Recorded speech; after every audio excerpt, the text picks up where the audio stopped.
The information provided in this video is for educational and entertainment purposes only and does not constitute professional travel, legal, financial, or medical advice. International travel involves inherent risks, including but not limited to changes in entry requirements, fluctuating exchange rates, and varying local laws. While we strive to provide the most current information available as of March 2026, travel regulations, specifically regarding ESHA's authorization and Schengen area policies, are subject to change without notice. Viewers are strongly encouraged to conduct their own due diligence, consult with official government resources such as the U.S. Department of State and the European Union's official portals, and seek professional guidance regarding insurance and health requirements before finalizing any travel arrangements. We do not assume liability for any actions taken based on the content of this deep dive masterclass. Everything you think you know about planning a trip to Italy is likely based on an outdated version of the world that no longer exists. Right now, thousands of Americans are arriving at international terminals across the United States, only to be denied boarding before they even see a boarding pass. They have the money, they have the PTO, and they have the dream, but they are missing a single digital authorization or a few centimeters of blank space in a passport. Most travelers spend 30% more on their Italian vacation than necessary while seeing 50% less of the authentic culture, simply because they are following the same exhausted itineraries from 2019. This is not just a vacation plan, it is a logistical operation. If you approach Italy with a casual mindset in 2026, you are positioning yourself for a series of expensive bottlenecks, legal hurdles, and tourist traps that will drain your bank account and your patience. We are going to break down the exact architecture of a modern Italian dream trip, starting with the legal and bureaucratic foundation that most people ignore until it is too late. The first pillar of your masterclass checklist is the documentation fortress. As of 2026, the era of simply showing up with a blue passport and a smile is officially over. We have to discuss the ETIAS, the European Travel Information and Authorization System. This is the single biggest hurdle for American travelers this year. While many still call it a visa, it is technically a travel authorization linked to your passport. Historical trends in 2025 showed that approximately 5 to 10% of applications face delays due to simple clerical errors or name mismatches. You must apply for this at least 30 days before your flight, though the system often grants approval within minutes. The potential outcome of waiting until the week of your flight is a manual review process that can take up to 30 days, effectively canceling your trip. You will need to provide your personal data, education level, and occupation. The specific trap here is the biometric link. If you receive a new passport after your ESHAS is approved, your old ESHAS is void. You must reapply. Failure to synchronize these two documents is the leading cause of denied boarding at major hubs like Hartsfield-Jackson or JFK. Beyond the ETIAS, we must address the 6-month rule. This is a common point of failure for U.S. travelers. Even though your passport might technically expire in 4 months, many European border guards and, more importantly, airline gate agents will not let you board a plane if your passport has less than 6 months of validity remaining from your date of departure. This is not a suggestion. It is a rigid enforcement of Schengen area policy. Additionally, you must ensure you have at least 2 completely blank visa pages. Italy does not just check your ID, they stamp your entry and exit. And if your passport is a cluttered mess of previous Caribbean or Mexican stamps with no clear space, you risk being turned away. If your passport expires any time in the next year, the time to renew is now. Current processing times for U.S. passports are fluctuating, and historical data suggests that the surge in summer travel creates a massive backlog starting in February and March. Now let's talk about the 9180 rule, which is the legal framework for your stay. As a U.S. citizen, you are allowed to stay in the Schengen area for up to 90 days within any 180-day period. This sounds simple, but the math is a rolling window that catches many long-term travelers off guard.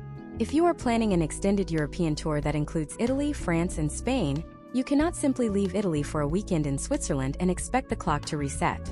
Switzerland is part of the Schengen area. To reset the clock, you would have to leave the zone entirely, perhaps to the United Kingdom or parts of the Balkans. Calculating this incorrectly can lead to a multi-year ban from the European Union and heavy fines upon departure. For most Americans on a 2-week vacation, this is a non-issue, but for digital nomads or those planning a sabbatical, this calculation is the difference between a dream trip and a legal nightmare. Once your legal paperwork is secured, we move to the Phase 2 checklist, the 2026 seasonality shift. The old advice was to visit in the summer. That advice is now functionally obsolete for anyone seeking a high-value experience. In 2026, we are seeing a massive trend toward over-tourism management. Cities like Venice and Florence have implemented or expanded entry fees and reservation systems for day trippers. If you arrive in Venice on a peak Saturday in May without having pre-registered your entry on the official city portal, you may face fines ranging from 50 to 300 euros. The climate data from the last 3 years also suggests that July and August in Italy are no longer just hot. They are often subject to extreme heat alerts that close major monuments for safety. Potential outcomes of a mid-July trip include standing in a 2-hour line for the Colosseum in 104-degree Fahrenheit weather, only to find the interior closed due to a heat-related emergency. Instead, our masterclass strategy focuses on the shoulder season expansion. In 2026, the sweet spot has moved. Late March through early May, and late September through October, offer the highest potential for manageable crowds and mild weather. However, you must account for the 2026 Winter Olympics aftermath in northern Italy. Since the Games in Milan and Cortina d'Ampezzo just concluded in February, the infrastructure in Lombardy and the Veneto region is brand new, but the prices remain elevated due to the post-Olympic halo effect. If you are planning to visit the Italian Alps or Milan this year, you need to budget an additional 15 to 20% for accommodation compared to the southern regions. Let's dive deep into the financial logistics of your checklist. The way Americans handle money in Italy is often a case study in lost value. The first rule for 2026, the dynamic currency conversion, is a scam you will encounter at every ATM and credit card terminal. When a machine in Rome asks if you want to be charged in US dollars or euros, always choose euros. If you choose dollars, the local bank sets the exchange rate, which is almost always 5 to 7% worse than the mid-market rate your own bank would give you. Furthermore, while Italy has moved aggressively toward a cashless society, especially in the north, the cash is king rule still applies in small villages in Sicily or Puglia. Your checklist must include at least 2 different credit cards with no foreign transaction fees, and a debit card that reimburses ATM fees. Historical trends show that travelers who rely on a single card often find themselves stranded when a local Italian bank's fraud detection system flags an American card, even if you set a travel notice. Furthermore, we must address the Grand Tour trap. The biggest mistake American travelers make is trying to see Rome, Florence, Venice, the Amalfi Coast, and Sicily in 10 days. This is not a vacation, it is a commute. A professional-grade itinerary focuses on regional depth. Case studies of successful trips suggest that for every 3 days of travel, you should have 1 day of zero agenda time. If you spend your entire trip on the Frecciarassa high-speed trains, you are spending hundreds of dollars to see the Italian countryside through a blurred window. For part 1 of this masterclass, your action item is to pick 2 regions, not 5 cities. If you choose Tuscany, stay in Tuscany. If you choose the Campania region, commit to the south. This reduces your internal transportation costs by nearly 40%, and increases your cultural immersion score exponentially. Finally, we have to look at the health and insurance checklist. In a post-2025 world, travel insurance is no longer optional for a high-stakes trip. However, not all insurance is created equal.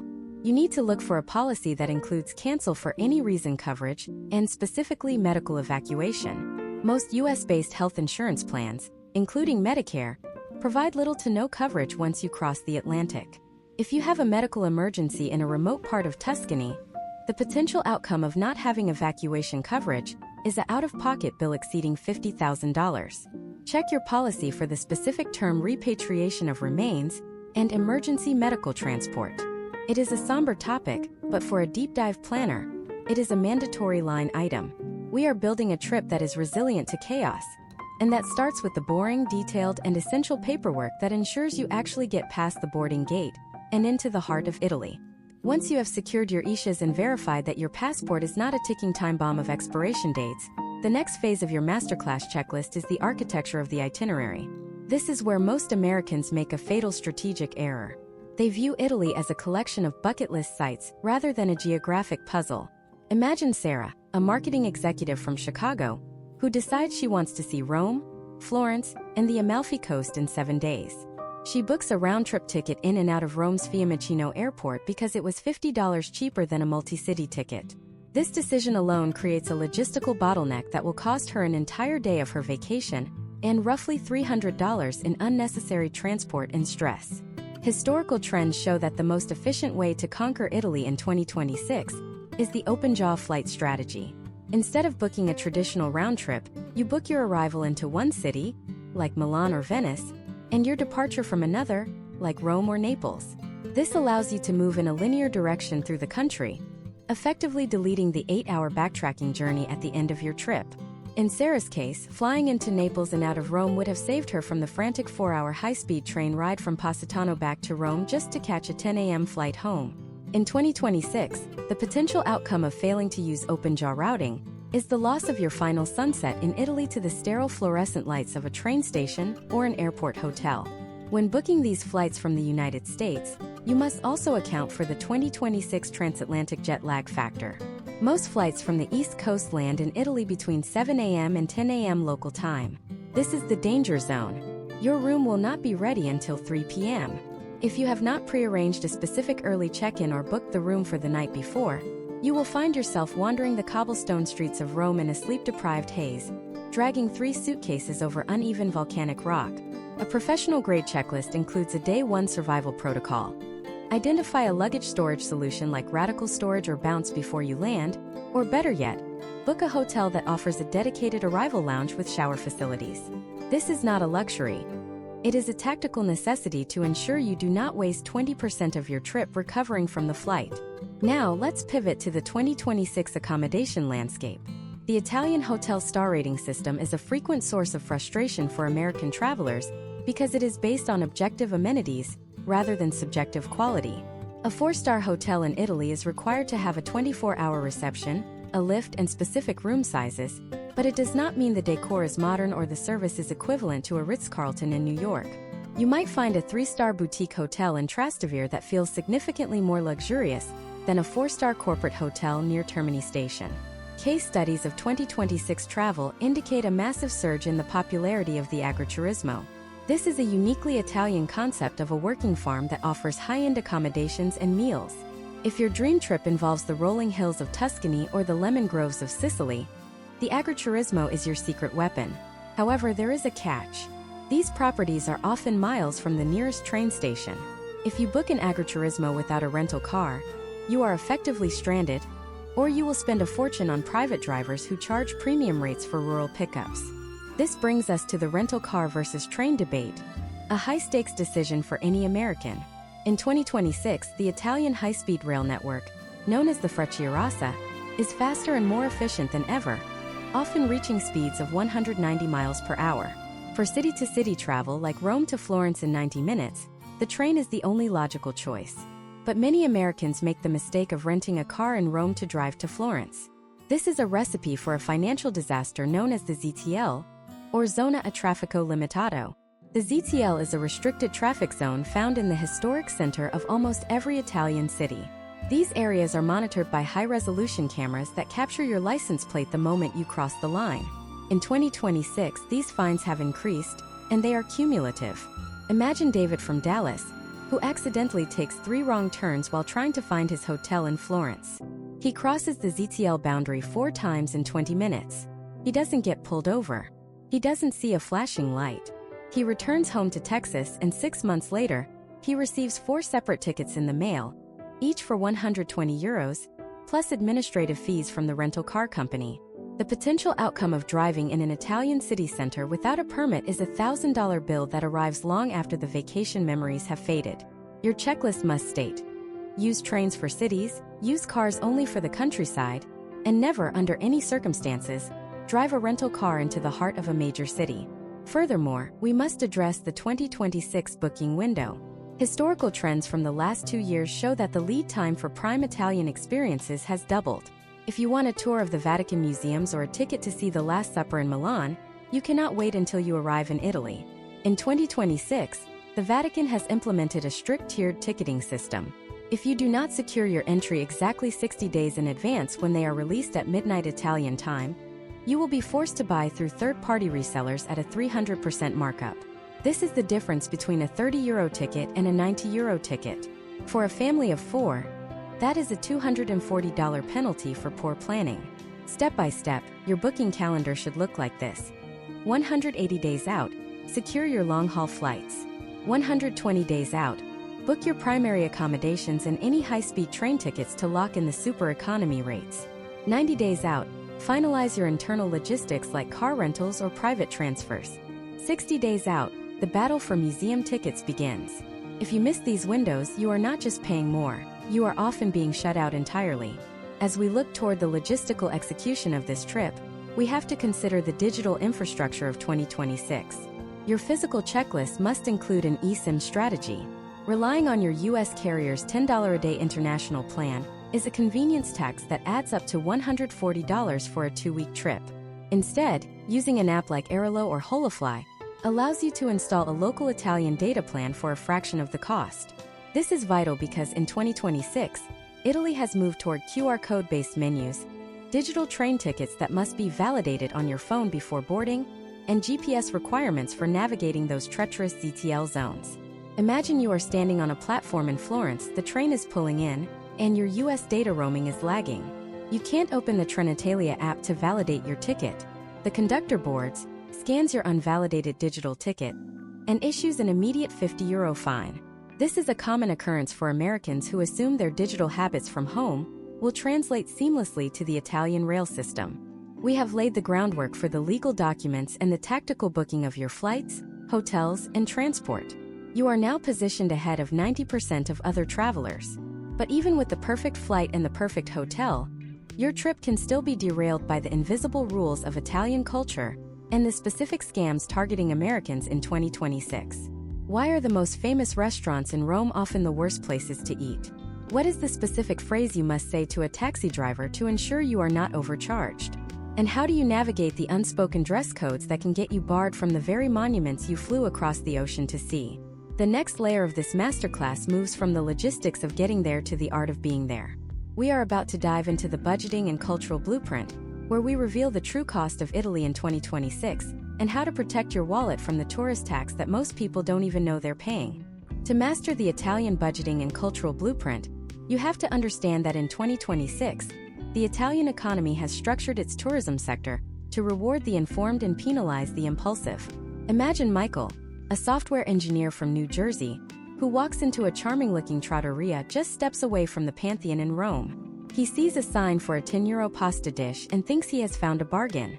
By the time he leaves, his bill is €35, and he feels like he has been scammed. Michael wasn't scammed in the legal sense. He simply fell victim to the invisible line items that every American must include in their 2026 checklist. The first of these is the coperto. This is a mandatory cover charge that ranges from €2 to €5 per person. Historical trends show that Americans often mistake this for a tip or an optional service fee. It is neither. The coperto covers the cost of the tablecloth, the cutlery, and the bread brought to the table. In 2026, due to rising energy and grain costs in the European Union, the coperto has become a standardized way for restaurants to maintain their margins without hiking the prices of the pasta itself. If you see bread on the table, do not assume it is a complimentary gesture like the chips and salsa in a US Mexican restaurant. You are paying for it through the coperto, and in some regions you might even see a separate charge for pane coperto.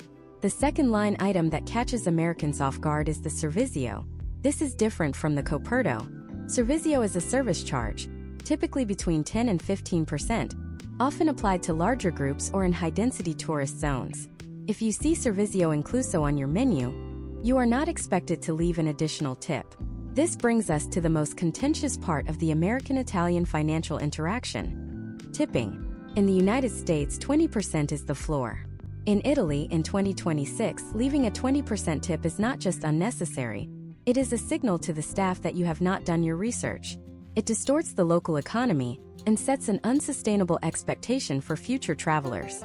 Historical data from the Italian hospitality sector suggests that a tip of €1 or €2 per person, or rounding up to the nearest €10 increment for exceptional service, is the local standard.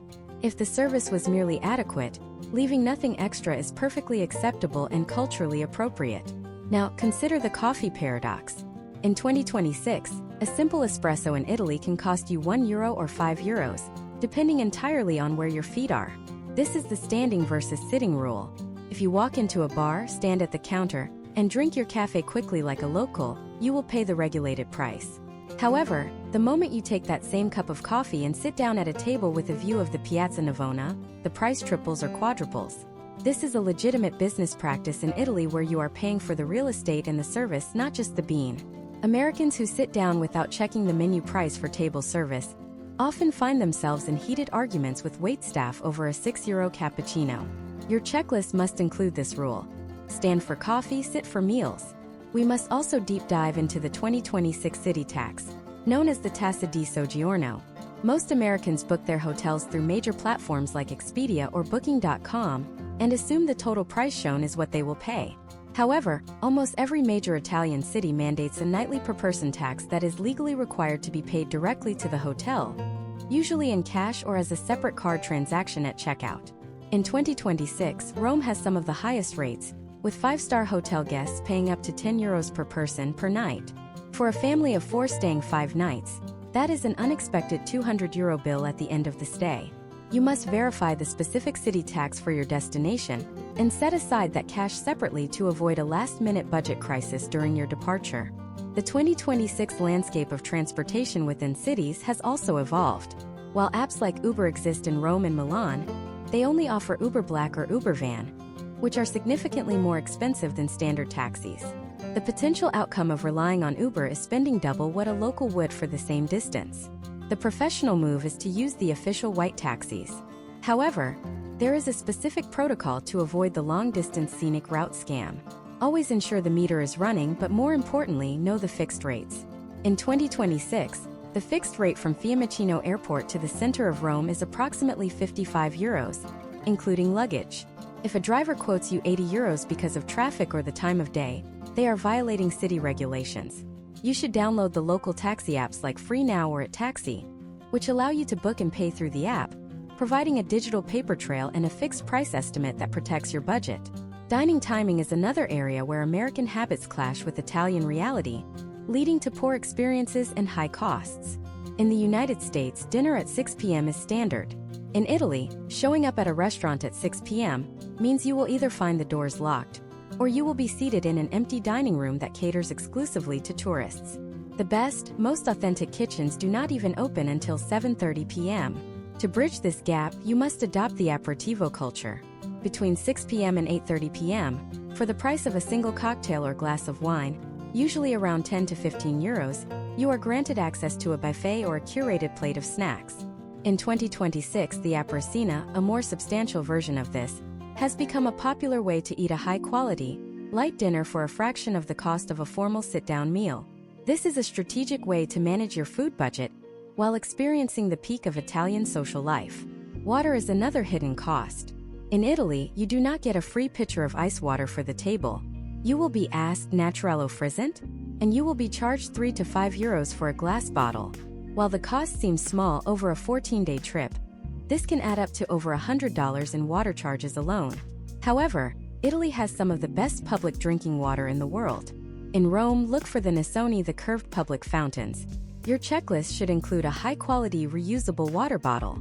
You can save hundreds of dollars by filling up at these fountains, which provide ice-cold, volcanic filtered water for free, a practice that is both budget-friendly and environmentally responsible in a country that is increasingly cracking down on single-use plastics. The 2026 traveler must also be wary of the tourist menu. These are ubiquitous near major monuments and often feature pictures of the food and flags of various nations. Historical trends show that these establishments prioritize volume over quality. A case study of dining in Florence revealed that restaurants with English-only menus located within 200 meters of the Duomo charged 40% more for lower-quality ingredients compared to trattorias located just 3 streets further away. The step-by-step rule for your checklist. If a host is standing outside trying to lure you in, keep walking. Authentic Italian gems are usually tucked away, have handwritten menus that change daily based on the market, and do not need to solicit customers on the sidewalk. We have now dismantled the financial hurdles and the cultural nuances of the Italian table and taxi. You know how to pay, when to sit, and how to avoid the hidden taxes that drain most American bank accounts. But even with a perfect budget, you are still at risk of being barred from the most iconic sites in the world. Did you know that your choice of clothing in 2026 can legally prevent you from entering the Vatican or the Pantheon, regardless of how much you paid for your ticket? And as we move into the physical execution of your trip, There is a specific packing strategy that separates the pro travelers from the amateurs who end up buying emergency supplies at a 500% markup in Venice. Next, we are breaking down the 2026 Packing Masterclass and the strict dress code protocols that you must follow to ensure your dream trip doesn't end at the front door of the cathedral. The reality of an Italian dream trip in 2026 is that your wardrobe is not just a fashion choice. It is a legal and logistical access pass. Imagine Mark and Jennifer, a couple from Seattle, who have spent months planning their visit to the Vatican museums. They have their tickets, they have navigated the security lines, and they are finally at the threshold of St. Peter's Basilica. However, Mark is wearing comfortable athletic shorts that end just above the knee, and Jennifer is wearing a stylish sundress with spaghetti straps. Despite having paid over $100 for their guided tour, they are abruptly pulled out of line by the gendarmerie. This is not a suggestion or a request for a donation. It is a hard refusal of entry based on a strictly enforced dress code that has only become more rigid in 2026 as these sites manage record-breaking crowds.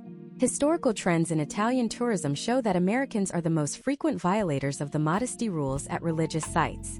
In 2026, many major cathedrals, including the Duomo in Milan and the Pantheon in Rome, have implemented advanced entry protocols. If your shoulders and knees are not covered, you will be directed to a vending machine or a nearby street vendor to purchase a disposable, non-breathable paper poncho for €10. These ponchos are not only uncomfortable in the Italian heat, but they also ruin every photograph of what was supposed to be a once-in-a-lifetime moment. Your checklist must include a versatile layer, such as a lightweight linen shirt for men or a large silk scarf for women that can be tied around the waist or draped over the shoulders. This is the first rule of the 2026 Packing Masterclass. If you cannot enter a church in what you are wearing, you are effectively locked out of 30% of Italian history. The second pillar of your packing strategy is the footwear protocol. Italy is paved with San Pietrini, a specific type of black basalt cobblestone that is beautiful to look at but functionally hostile to the human foot. Imagine Jennifer, who decided to bring her favorite pair of designer wedges for a romantic dinner in Trastevere. As she navigates the uneven, centuries-old stones, the heel catches in a gap, leading to a grade 2 ankle sprain. Potential outcomes of this mistake include spending the next 3 days of the trip in a hotel room with an ice pack instead of exploring the Uffizi Gallery. In 2026, the data from travel clinics shows a significant spike in foot-related injuries among U.S. travelers who prioritize fashion over structural integrity. Your shoes must have a thick, rubberized sole with significant arch support. Flat-soled sneakers like Converse or fashionable thin leather loafers offer zero shock absorption against volcanic rock. A case study of successful travelers in 2026 reveals a shift toward hybrid walking shoes that look like leather Oxfords, but possess the internal technology of a hiking boot. If you are not prepared to walk 8 to 12 miles a day on surfaces that haven't been leveled since the Renaissance, you are not prepared for Italy. We must also address the luggage trap. Most Americans are accustomed to a world of elevators, ramps, and smooth asphalt. Italy is a world of stairs. Many train stations, including smaller stops in the Cinque Terre or the Amalfi Coast, do not have working elevators or escalators on every platform. Imagine Mark, who insisted on bringing a 50-pound hardshell suitcase because he wanted a different outfit for every day. He arrives at the Monterosso train station and realizes he must carry that 50-pound deadweight up 3 flights of narrow stone stairs, and then across a pedestrian bridge to reach his hotel. In 2026, Venice has even considered regulations regarding the noise levels of wheeled suitcases on their historic bridges. The professional move is the one-bag strategy. If you cannot comfortably carry your luggage up 2 flights of stairs and hold it on your lap in a crowded Vaporetto water bus, it is too big. Historical trends suggest that travelers with carry-on-only luggage save an average of 4 hours across a 2-week trip by avoiding baggage carousels and gate check lines. Furthermore, European domestic flights, such as those on ITA Airways or budget carriers like Ryanair, have much stricter weight and dimension limits than U.S. carriers. A standard U.S. domestic carry-on is often too wide for an Italian overhead bin. Check your dimensions against the 55 by 40 by 20 cm standard to avoid a €60 gate check fee that is common in 2026. Voltage and technical logistics form the next critical section of your checklist. Italy operates on a 230-volt system, whereas the United States uses 110 volts. While most modern electronics like iPhones and MacBooks are dual voltage, high-wattage heat tools like hair straighteners and blow dryers are not. Imagine Jennifer plugging her $400 American Dyson Airwrap into a simple plug adapter in her Florence hotel. Within seconds, there is a smell of burning plastic and a pop as the internal fuse is destroyed by the surge of European current. Potential outcomes of this error include not only a ruined device, but also blowing the circuit breaker for the entire floor of a historic villa. In 2026, you must verify that every device says input 100-240V. If it only says 110V, leave it at home. Buy a high-quality Italian hair tool upon arrival, or use the one provided by the hotel. Additionally, your power adapter must be the Type L or Type C European plug. In 2026, many older Italian buildings still have the 3-prong Type L outlets, which are narrower than the standard European 2-prong plug. Carrying a universal adapter with multiple USB-C ports is the most efficient way to manage your digital life without cluttering your bag with individual bricks. Let's move into the pharmacy and toiletries deep dive. Italian pharmacies are world-class, but they do not operate like a US CVS or Walgreens. You cannot walk in and grab a bottle of 200 ibuprofen off a shelf. You must speak to the pharmacist, and medicine is often sold in smaller, more expensive quantities. For example, a basic bottle of melatonin, which many Americans use for jet lag, is regulated differently in Italy. In 2026, you may find that dosages over 1 milligram require more scrutiny or are unavailable in the forms you prefer.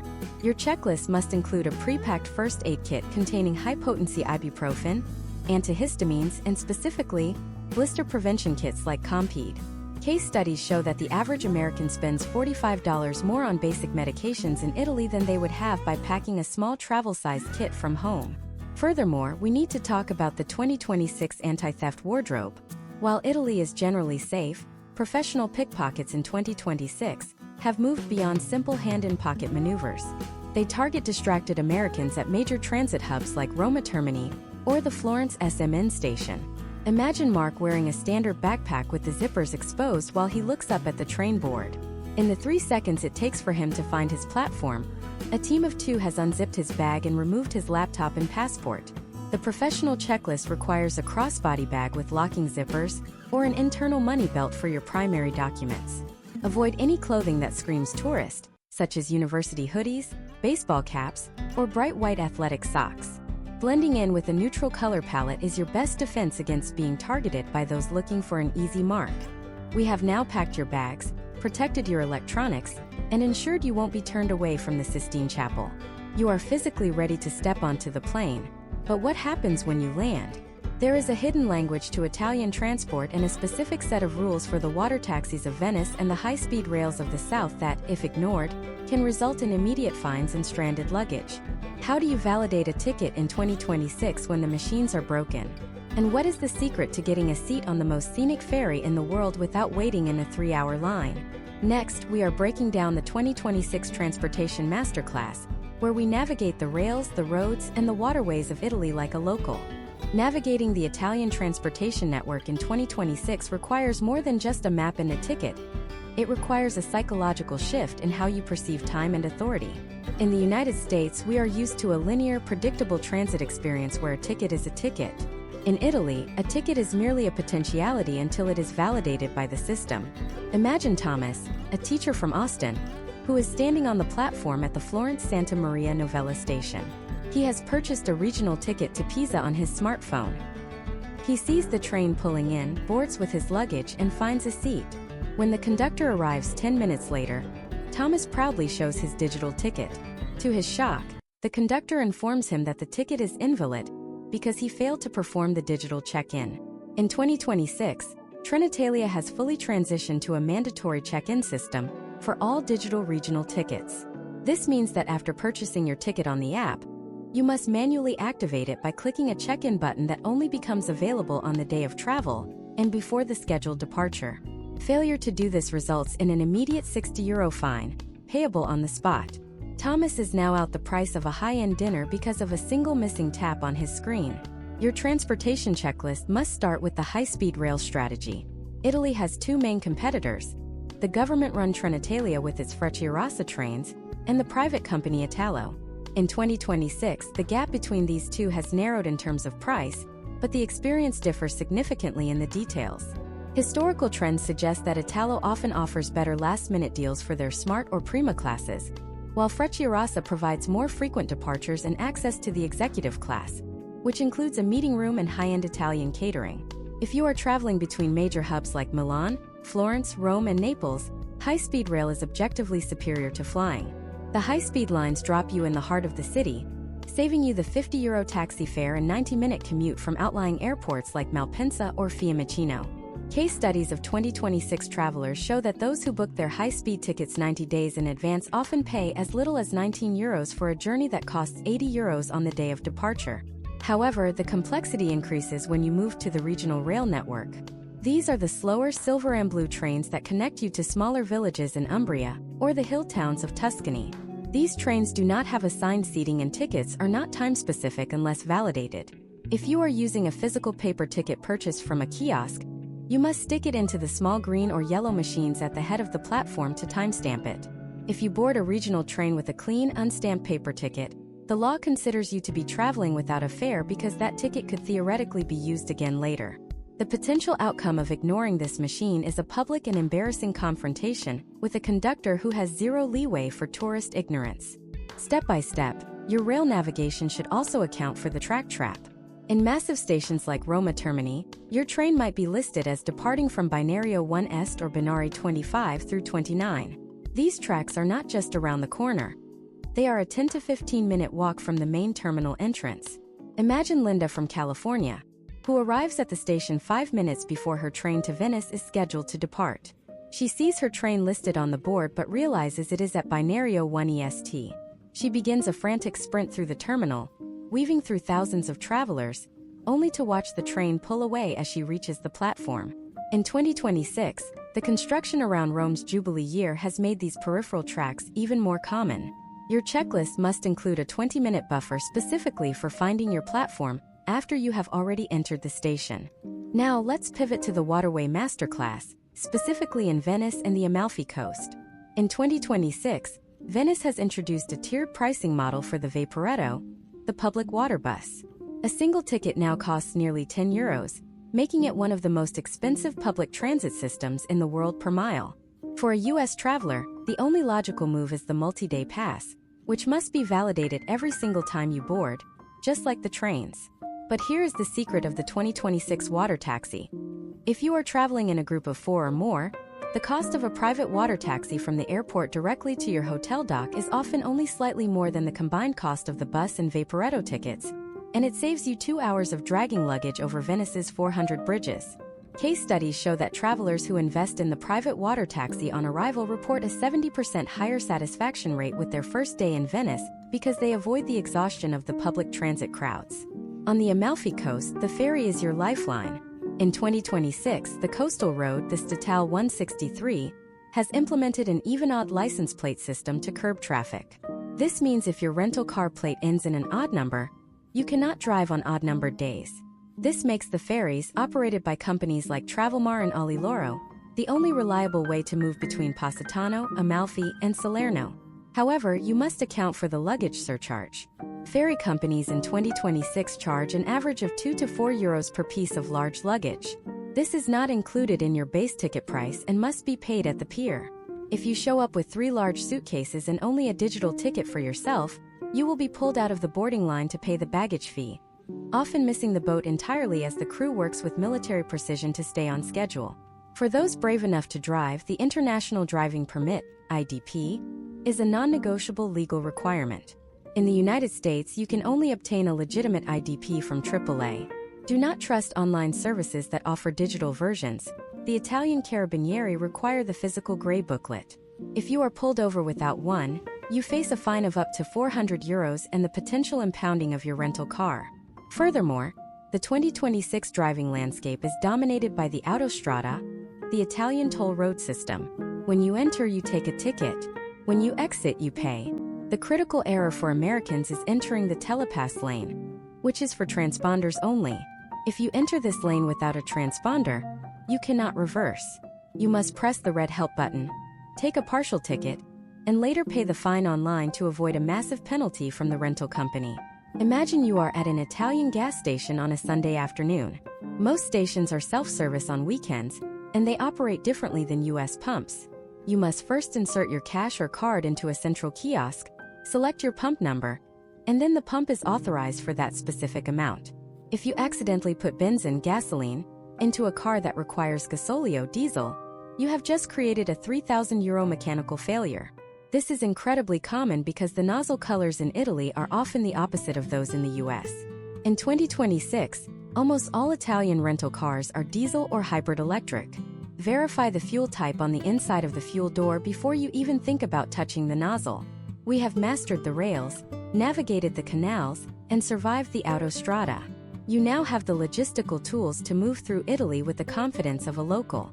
But all of this movement is for one primary purpose: to experience the soul of Italy through its food and its hidden corners. How do you find a meal that isn't a pre-frozen tourist trap in a city of 60 million visitors? Why are some of the best culinary experiences in 2026 located in places that don't even have a sign on the door? And most importantly, how do you handle the complicated etiquette of the Italian dinner table to ensure you are treated as a guest of honor, rather than just another transaction? Next, we are going deep into the culinary masterclass and the art of the hidden Italy, where we unlock the secrets of the Italian kitchen and the regions that the crowds haven't discovered yet. To understand the culinary heart of Italy in 2026, you must first accept that there is no such thing as Italian food. There is only regional food, and in the eyes of a local, a chef from Milan cooking a Sicilian pasta dish is practically an international fusion experiment. Imagine Brian from Boston, who sits down at a beautiful outdoor terrace in Rome. He has spent the day touring the Colosseum and is starving. He looks at the menu and asks the waiter for a bowl of spaghetti bolognese. The waiter offers a polite but tight-lipped smile and explains they do not serve that.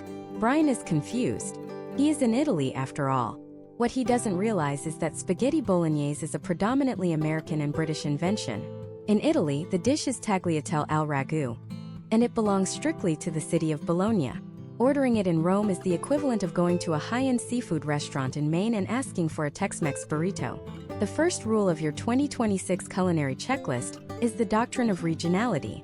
Historical trends in the Italian food industry show a massive shift back toward hyperlocal sourcing and ancestral recipes. If you are in the north in regions like Lombardy or Piedmont, your checklist should prioritize butter, rice, and corn. This is the land of risotto alla Milanese and creamy polenta.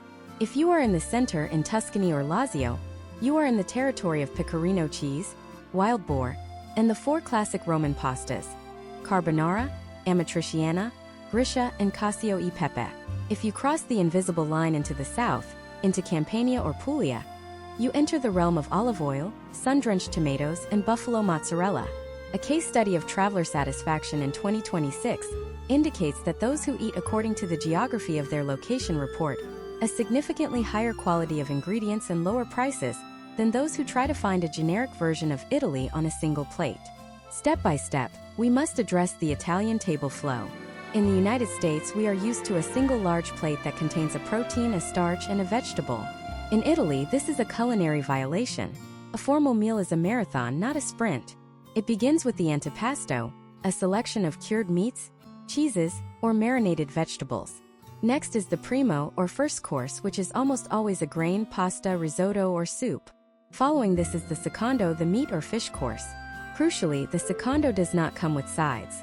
If you want vegetables or potatoes, you must order them separately from the contorno section of the menu. Imagine Brian again, who orders a steak for his secondo, and is surprised when it arrives on a plate with absolutely nothing else. He has failed to order a contorno of roasted potatoes or sautéed chicory.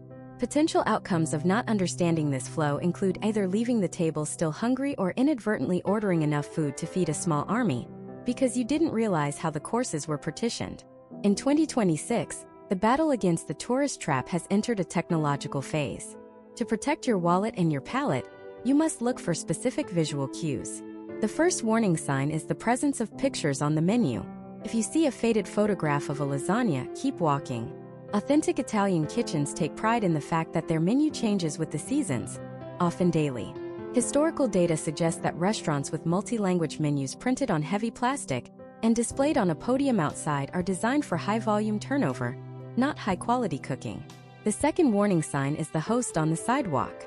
A truly great trattoria in 2026 does not need to hire someone to convince you to enter. The aroma and the crowd of locals will do the work. Instead, look for the phrase cucina casalinga or home cooking.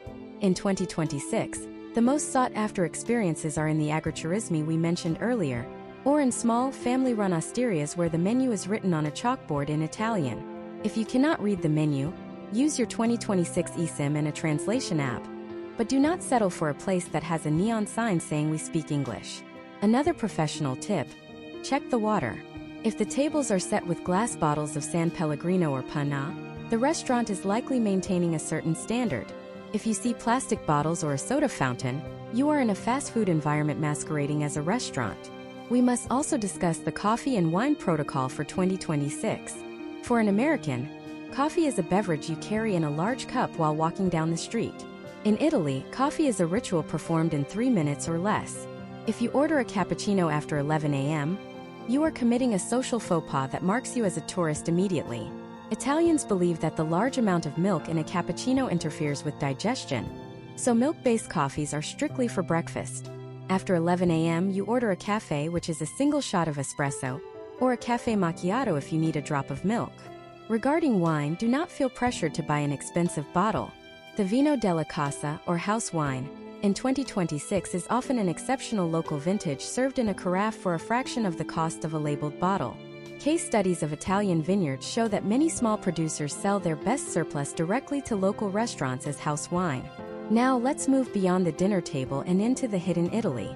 In 2026, the big three of Rome, Florence, and Venice are experiencing what experts call tourist saturation. To find the soul of the country, your checklist must include a pivot to the periphery. Imagine Emma from Denver, who decides to skip the crowded canals of Venice and heads south to the region of Puglia. She finds herself in the town of Alberobello, surrounded by trulli, the white cone-roofed houses that look like something out of a fairy tale.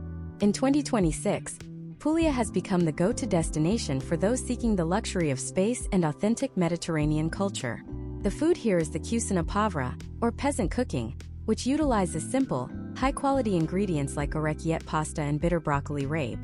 Alternatively, consider the region of Umbria, often called the Green Heart of Italy. While everyone else is fighting for a view of the sunset in Tuscany, Emma is in the town of Orvieto, sitting on the steps of a cathedral that many art historians consider more beautiful than the Duomo in Florence. Historical trends show that prices in Umbria for 2026 remain roughly 30% lower than in neighboring Tuscany, yet the wine, the truffles, and the medieval architecture are of equal, if not superior quality. This leads us to the concept of the passeggiata. This is the ritual evening stroll that takes place in every Italian town between 5 p.m. and 7 p.m. This is not just a walk, it is a social performance. The town square, or piazza, becomes the living room of the community.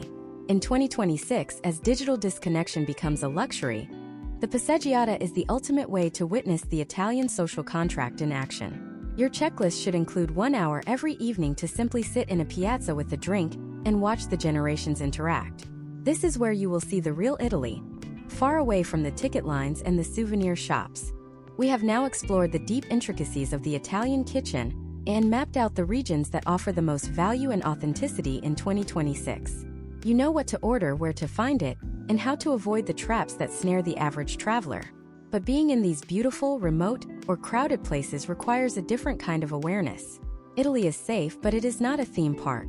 There are specific social codes, unspoken rules of behavior in public spaces, and a rising wave of subtle scams designed to capitalize on the very authentic experiences we just discussed. How do you distinguish between a friendly local and a professional hustler? What are the 3 things you should never do in an Italian piazza if you want to be respected? And what is the 2026 safety protocol for protecting your digital and physical identity in the busiest cities on Earth?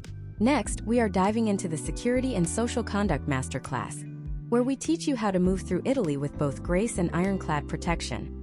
Moving through the crowded piazzas of Rome or the narrow corridors of the Florence train station requires a mental shift from the high-trust environment many Americans enjoy at home. In 2026, the safety of Italy remains statistically high compared to major U.S. metropolitan areas, but the nature of risk has shifted from physical danger to sophisticated social engineering and digital exploitation. To protect your trip, you must understand the psychology of the professional opportunist. Imagine Robert, a retiree from Ohio, who is walking toward the Duomo in Milan. A young, charismatic man approaches him with a wide smile and says, "Hey, my friend, where are you from?" Before Robert can answer, the man is already looping a colorful braided string around Robert's wrist, claiming it is a gift of friendship or a traditional blessing. Historical trends show that this is the friendship bracelet scam, and in 2026, it has become even more persistent in high-traffic zones like the Spanish Steps or the area surrounding the Colosseum. The moment that string is knotted, the dynamic shifts. The gift is no longer free.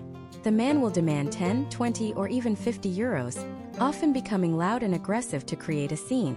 In a culture that values bella figura, the concept of maintaining a dignified public image, the scammer knows that a polite American like Robert will likely pay just to end the public embarrassment.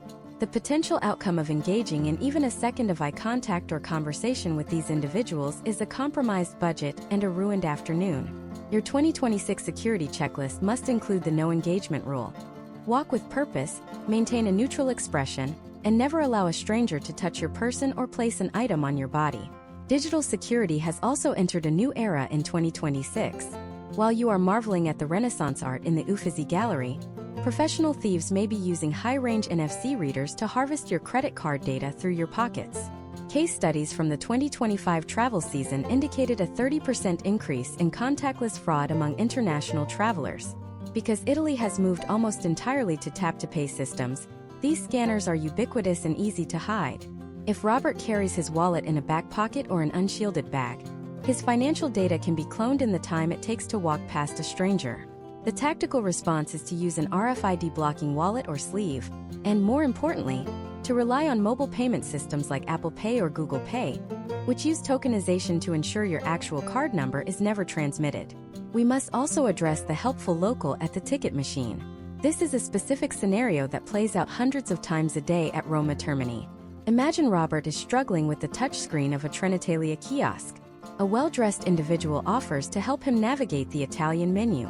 They press the buttons quickly, select the correct train, and even help Robert insert his cash. However, during this process, they may switch the ticket for a cheaper regional version while Robert pays for a high-speed fare, or they may simply grab the change from the machine and disappear into the crowd. Historical data suggests that these individuals often work in teams. While one distracts you with help, another is identifying where you keep your passport or secondary cash. The professional rule is simple. If you need help with a ticket machine, only speak to a uniformed staff member or use the official app on your own device. Now let's pivot to the social conduct masterclass. To travel through Italy with grace in 2026, you must understand the unspoken rules of public behavior, many of which now carry heavy legal penalties. Italy is a living museum, and the government has become increasingly protective of its heritage. Imagine Robert and his wife decide to take a break from walking and sit down on the steps of a historic fountain to eat a sandwich they bought at a local deli.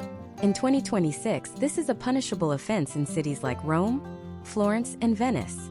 Fines for sitting on monuments or eating in designated high-value heritage zones can range from 150 to 500 euros. Case studies show that municipal police, known as the Vigili Urbani, are no longer giving warnings to tourists. They are issuing citations on the spot. Your checklist must include a designated list of parks or indoor seating areas where eating is permitted. Furthermore, there is the concept of volume control. Americans are culturally habituated to a level of vocal projection that is considered disruptive in the Italian social fabric. If Robert is in a quiet trattoria and shouts across the table to his wife, he isn't just being loud. He is violating the collective peace of the environment. This leads to a decline in service quality, as staff may perceive the behavior as a lack of respect for the establishment. Historical trends in 2026 show that restaurants are increasingly implementing quiet zones or refusing reservations for groups known for disruptive behavior. To move with grace, adopt the local habit of speaking in lower, more intimate tones, especially in enclosed public spaces and on public transportation. Another critical point of social conduct involves photo etiquette. In 2026, the rise of short-form video content has led to a backlash against influencers and tourists who block public thoroughfares for the perfect shot. In Venice, for example, there are now specific regulations against stopping on bridges to take photos if it impedes the flow of pedestrian traffic. If Robert stands in the middle of the Rialto Bridge for 5 minutes to get a panoramic shot, he may find himself being moved along by city stewards or even fined. Additionally, the use of drones is strictly regulated. Potential outcomes for flying a drone over the Roman Forum without a professional permit and Italian insurance include the immediate confiscation of the equipment and fines exceeding €2,000. We must also discuss the bella figura versus brutta figura dynamic. Bella figura is about more than just dress. It is about behavior that reflects well on oneself and others. Conversely, making a brutta figura a bad impression is the ultimate social failure in Italy. This includes being visibly intoxicated in public, wearing swimwear away from the beach, or arguing aggressively with service workers. In 2026, as Italy seeks to attract higher quality tourism, those who consistently make a brutta figura find themselves facing more friction in their daily interactions. If Robert treats a waiter with condescension or demands American-style modifications to a traditional dish with an attitude of entitlement, he will receive the bare minimum of service. If he approaches the interaction with a few words of Italian and a respect for local tradition, doors will literally open for him. Finally, consider the safety of your physical identity. Your passport is your most valuable possession, but carrying it in your pocket daily is a high-risk strategy. Historical trends show that passport theft is most common in the moments of transition, checking into a hotel, boarding a train, or standing in a crowded museum line. The professional move for 2026 is to carry a high-quality color photocopy or a digital scan on a secure cloud drive, leaving the physical document in the hotel safe. However, you must carry some form of government-issued photo ID, like a U.S. driver's license, at all times, as Italian law requires individuals to be able to identify themselves to police upon request. We have now fortified your physical and digital security and mapped out the social landscape of the Italian piazza. You are prepared to handle the scammers, protect your data, and navigate the complex web of Italian etiquette with the poise of a seasoned diplomat. But even with the best social skills and the tightest security, there are elements of a trip that are beyond your control. What happens if a sudden transit strike strands you in a remote village? How do you handle a medical emergency in a country where the language barrier can be a wall between you and life-saving care? And what is the 2026 protocol for handling the unpredictable nature of Italian bureaucracy when things go wrong? Next, we are breaking down the Crisis Management and Emergency Protocol Masterclass, where we prepare you for the scenarios no one wants to imagine, but every professional traveler plans for. To truly master the Italian crisis landscape in 2026, you must understand that the country operates on a system of organized chaos that is predictable if you know where to look. The single most common disruption for Americans is the sciopero, or the national labor strike. In the United States, a strike is often a sudden catastrophic event that halts production for weeks. In Italy, a sciopero is a regulated, frequently scheduled part of the social contract.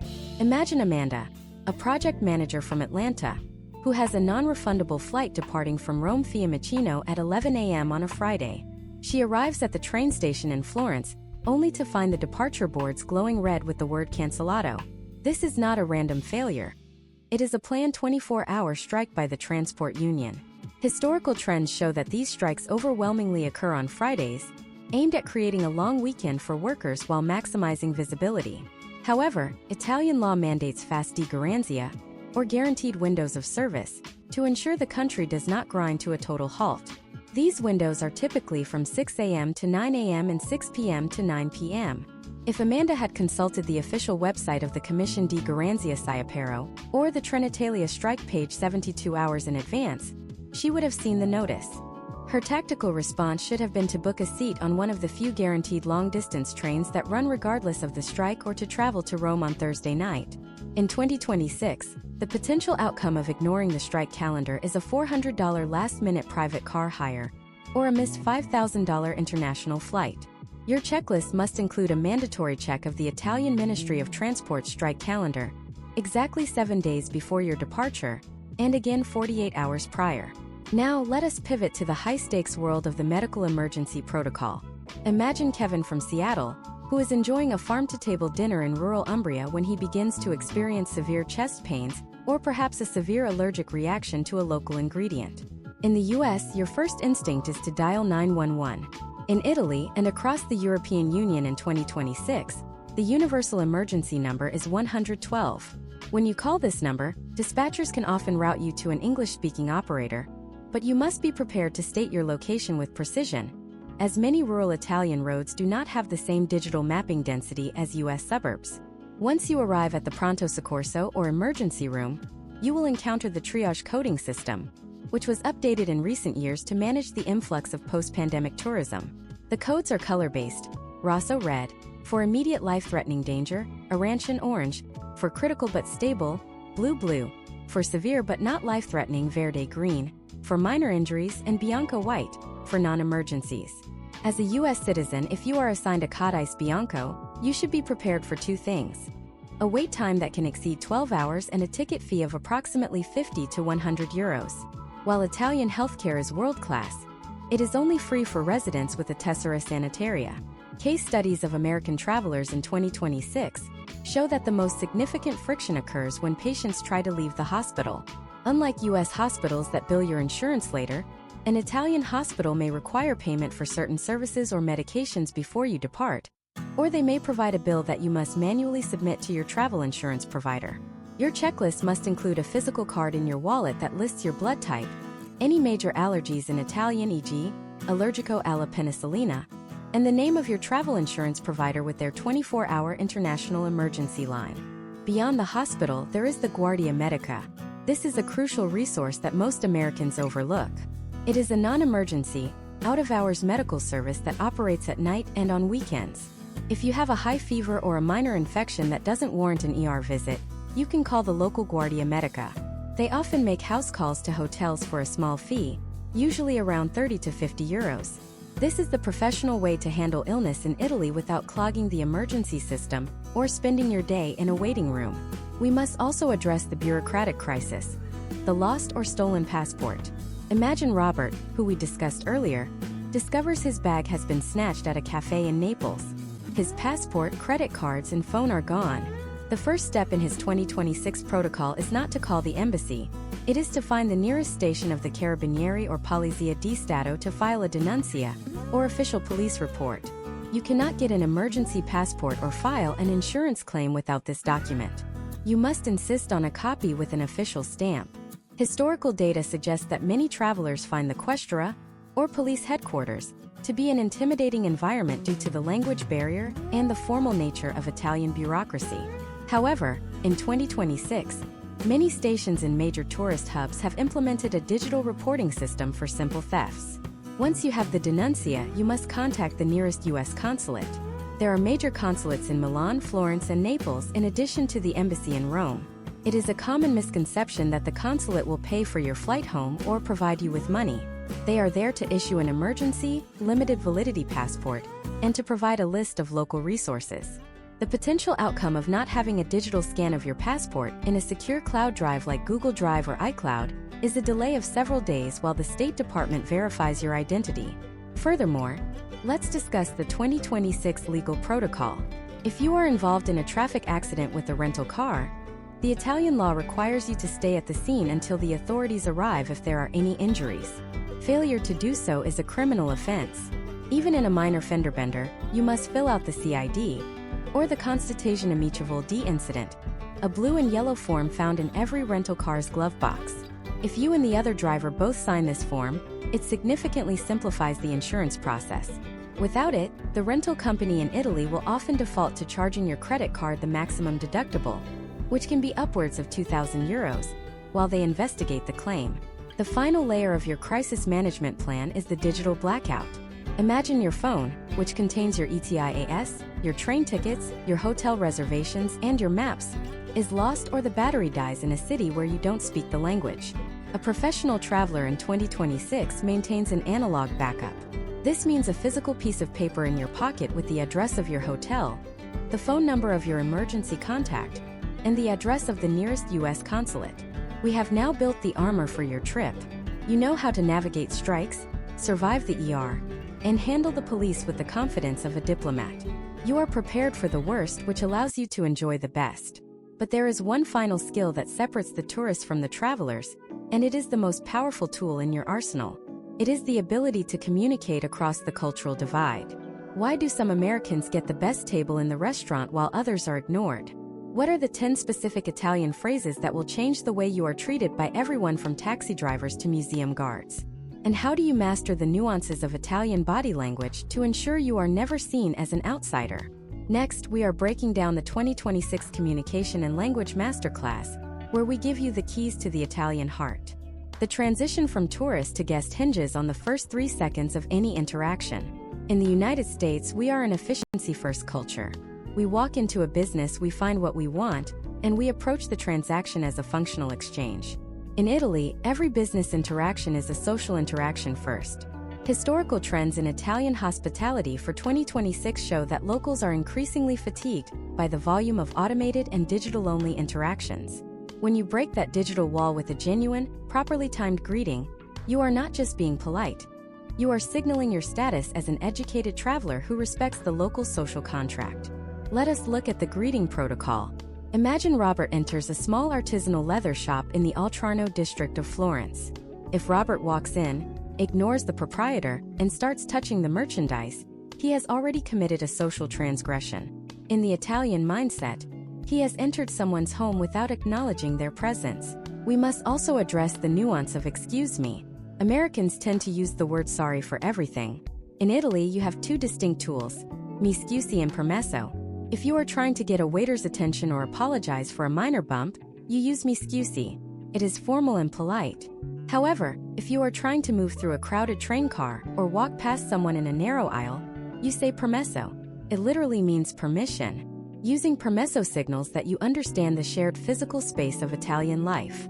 Case studies show that using the correct "excuse me" prevents the subtle friction and eye-rolling that many tourists experience in crowded cities like Venice or Milan. In 2026, we cannot ignore the role of high-tech translation. While real-time translation earbuds and augmented reality glasses have become common, the professional move is to use them sparingly. If you are in a deep conversation with a winemaker about the acidity of a specific vintage, by all means, use the technology. But for the primary checklist items like ordering food, asking for directions, or greeting a host, you should put the technology away. Historical trends suggest that Italians appreciate the effort of a human attempt at their language far more than the clinical accuracy of a computer-generated voice. If you must use your phone to translate a menu, do it discreetly. Do not hold the phone up to a waiter's face to play a recorded translation. It is considered incredibly impersonal and can be seen as an act of condescension. Let us look at the language of the bill. In the United States, the check is often brought to the table before you even ask for it, which is an efficiency that Italians find rushed and impolite. In Italy, you will almost never receive the bill until you explicitly ask for it because the table is yours for the duration of the meal. To ask for the bill, you say "Illinois conto per favor." Do not do the writing in the air hand gesture from across the room. It is considered low class. Catch the waiter's eye, give a small nod, and say the phrase. If you are in a rush, you should mention it when you order your main course, but even then, do not expect American-style speed. The language of the table is a language of leisure. Finally, we must address the nonverbal checklist. The gestures. Italian body language is a complex linguistic system. You do not need to mimic the famous hand purse gesture, where the fingers are pinched and moved up and down. This often means "what are you talking about?" or "what do you want?" in a skeptical or frustrated way. If you use it incorrectly, you might accidentally insult someone. Instead, focus on your posture and eye contact. Standing up straight and maintaining direct eye contact signals confidence and bella figura. Conversely, walking with your head down in your phone is a brutta figura move that makes you a target for the scammers we discussed previously. The 2026 Masterclass tip for communication is the nod and smile during the evening passeggiata. You do not need to speak to everyone, but a simple nod to the elders sitting on the benches in a piazza goes a long way. It acknowledges their role as the gatekeepers of the community. When you move from being a camera-wielding observer to a respectful participant, the quality of your trip changes fundamentally. You stop seeing Italy as a backdrop and start seeing it as a living, breathing society that has invited you in for a brief moment. We have now given you the linguistic and social keys to unlock the true Italian experience. You can navigate the legalities, the logistics, the menus, and the people. You are essentially ready to board the plane and execute the mission. But there is one final piece of the puzzle that ensures the entire operation is a success. It is the master checklist for the final 24 hours before you leave and the first 24 hours after you land. This is where the most successful trips are solidified or where the most expensive mistakes are made. What are the 3 things you must do at the U.S. airport to ensure your return is seamless? How do you handle the post-trip logistics and the specific customs declarations required if you made major luxury purchases in Milan? And most importantly, how do you take everything we have learned and turn it into a lifelong travel philosophy? Next, we are concluding this masterclass with Part 10, the execution and the return, where we finalize your dream trip strategy and ensure your Italian memories are the only things you bring home. The final 24 hours of your Italian journey are often the most high stakes, yet they are the hours that travelers plan for the least. Imagine Mark and Jennifer, our couple who have successfully navigated the trains of the north and the coastlines of the south. They are now in their final hotel in Rome, surrounded by shopping bags from Florence and souvenirs from the Vatican. They feel a sense of accomplishment, but they are about to face the most complex financial and logistical hurdle of the entire trip: the Italian departure and the United States Customs re-entry. In 2026, the potential outcome of failing this final phase is not just a stressful afternoon at the airport, but the loss of hundreds or even thousands of dollars in unclaimed tax refunds and potential fines upon landing in the United States. Your first line item on the final 24-hour checklist is the VAT refund protocol, specifically the tax-free shopping system. As a U.S. citizen, you are entitled to a refund of the value-added tax, known as IVA in Italy, on luxury goods and souvenirs, provided they are for personal use and are being exported in your luggage. In 2026, the standard IVA rate is 22%, and while you won't get the full 22% back due to administrative fees from companies like Global Blue or Planet, you can typically recover 12 to 14% of your purchase price. Imagine Jennifer bought a designer handbag in Milan for €2,000. Without the VAT refund, she has paid the full price.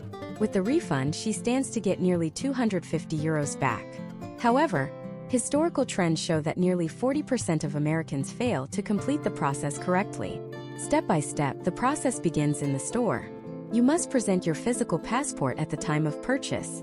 A digital copy is rarely accepted for tax-free forms. The merchant will generate a tax-free form which you must keep in your possession. On the day of departure, you must arrive at the airport, either Rome Fiumicino or Milan Malpensa, at least 4 hours before your flight. You cannot do this at a train station or a downtown office with any reliability in 2026. You must locate the customs office, the Dogana, before you check your luggage. This is the critical failure point. If you check your suitcase containing the handbag before getting the customs stamp, you cannot prove you are exporting the item and your refund is void. In 2026, many major airports have implemented digital kiosks called Otello. You scan your passport and your tax forms at these kiosks. If the screen glows green, your export is digitally validated. If it glows red, you must go to a physical customs officer who may ask to see the items. This is why you must have your high-value purchases in your carry-on or at the very top of your checked bag. Once validated, you take the forms to the refund desk, Global Blue or Planet, to process the credit to your card. Professional tip for 2026: always choose the refund to your credit card rather than cash. The cash conversion rates at airport desks are historically poor, often eating up another 5% of your refund. The second pillar of your final day is the 2026 airport logistics. In Rome, Terminal 3 has become a high-tech hub, but it is also a labyrinth. As of 2026, Italy has implemented advanced biometric exit scanners for U.S. passport holders. This means you do not necessarily need to stand in the long manual line for a border police stamp, provided your ISHAs and passport data were correctly entered at the start of your trip. However, these machines are sensitive. If you are wearing a hat, heavy glasses, or a mask, the biometric match will fail, sending you to the back of the manual line, which can take over an hour during the morning rush of transatlantic flights. Your checklist item here is the 3-hour rule. Be at the gate 3 hours before departure, not 3 hours before your flight lands in the U.S. Now, let's pivot to the return to the United States and the U.S. Customs and Border Protection (CBP) protocol. Imagine Mark and Jennifer are on their 10-hour flight back to New York. Most travelers wait until they land to think about customs. The professional move is to use the Mobile Passport Control (MPC) app. In 2026, while global entry remains the gold standard, the MPC app has become the secret weapon for the savvy traveler. It is a free app provided by the U.S. government that allows you to submit your travel declaration while the plane is taxiing to the gate. Case studies from 2025 show that travelers using MPC often bypass the general 2-hour wait at major hubs like JFK or O'Hare, moving through a dedicated line in under 15 minutes. Within the app, You will be asked to declare what you are bringing back. This is where the legal and financial checklist becomes vital. You have a personal exemption of $800 per person. If Mark and Jennifer are traveling together, they can combine their exemptions for a total of $1,600. If Jennifer's handbag was €2,000, they are technically over their limit. Historical trends in CBP enforcement suggest that being honest is the only viable strategy. If you declare the item and it is slightly over the limit, the officer often waives the duty if it is for personal use. If you fail to declare it and are caught in a random bag search, the potential outcome is the seizure of the item, a fine equal to the value of the item, and the permanent revocation of your global entry status. Furthermore, we must address the 2026 agricultural restrictions. Italy is famous for its cured meats and cheeses, and many Americans try to bring a piece of Italy home. But as we conclude this 10-part masterclass, remember that Italy is not a destination you finish. It is a country that reveals itself in layers. Now that you have mastered the foundational checklist for Americans, you are ready for the specialized deep dives. Are you prepared to explore the forgotten Greek temples of Sicily, or the secret wine windows of the hidden Tuscan valleys? Your journey as a professional traveler is only beginning, and the infrastructure of the world is constantly evolving. As you look toward your next horizon, ask yourself, which region of the world is calling for your new skills?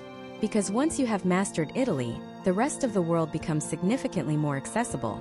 The masterclass is over, but your execution of the perfect Italian dream trip starts the moment you book that first flight. Where will you land first?